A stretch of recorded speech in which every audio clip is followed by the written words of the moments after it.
And just like with any sport, the importance of a strong foundation is key. And to make sure you are standing on solid ground, our friends at the Foot Store are here to help us get the right shoes for the job. So what makes the Foot Store different from other shoe stores? I think our medical background is one of the things. Also, we try to fit people for the correct shoe and not just the color of the shoe or not just the style of the shoe.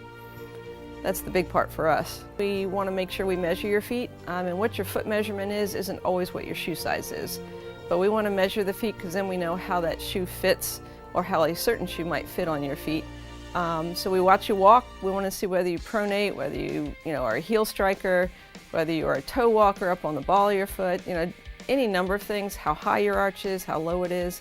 And then we make suggestions on shoes, and we'll bring out something if you have a specific shoe you want, but otherwise we'll bring out what we want to. And when we do that, then you can make the choice and take your pick of what feels the best to you. And some people think you can just wear anything to go run, and some people can. But others, if they're having problems with plantar fasciitis or knee pain or hip pain and even back pain, we really want to make sure we're fitting them for the correct shoe for their foot. So right now I have two shoes back here that we have customers who again have a leg length difference, have had hip surgery, they've born with a shorter leg, and so what I'll be doing is taking the sole off of this shoe and adding a 1/2 inch lift on this and putting the sole back on. Same thing with this shoe, a little bit shorter or less amount. I think we're doing about 10 millimeters on this shoe. But again, that levels it out so somebody can run in their shoes and not have to worry about the change in height one to the other, especially if they're going to run the bridge run doing a 10K.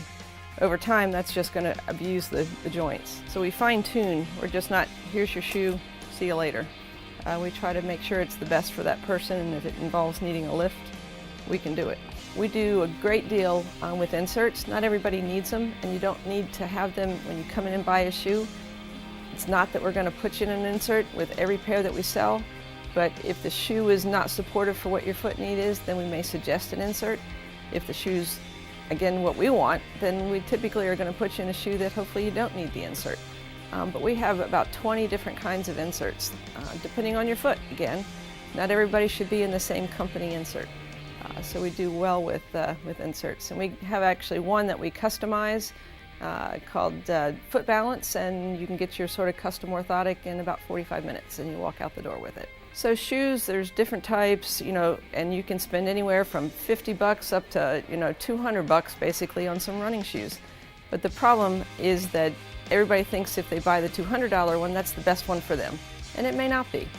But the $50 one may not be the best one either.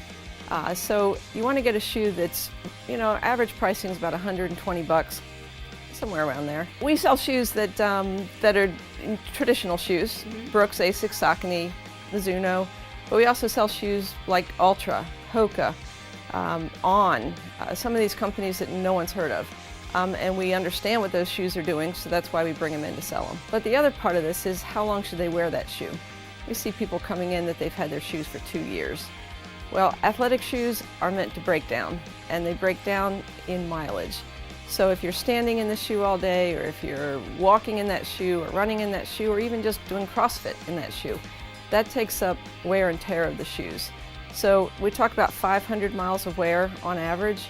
So somebody runs 2 miles 5 days a week, you've got 10 miles in a week, you've got 40 miles in a month, and you've got 400 miles in 10 months. So that gives you sort of an average of what people are looking for. But again, we see people that have had the shoe, they loved it, they just don't want to change it, and they're still wearing the same thing 2-3 years later. Most people now know that they shouldn't buy a shoe the week before the bridge run. We still see people run the bridge in their boots, and in any number of shoes. I see people walk in their flip-flops doing the bridge. But if they're really truly going to run or walk it to try to really do well, then we want them to get their shoes 1 to 2 months ahead of time. Because then they can get used to them, they can start wearing them to build up their speed, their endurance for their run, and that makes a big difference in the long run rather than 2 or 3 days before. Now remember, the Cooper River Bridge Run is right around the corner, so put some pep in your step and head on over to the Foot Store in Mount Pleasant, or you can always visit them online at footstore.com. Time to step out for a quick break. Don't go anywhere. Living Local continues next.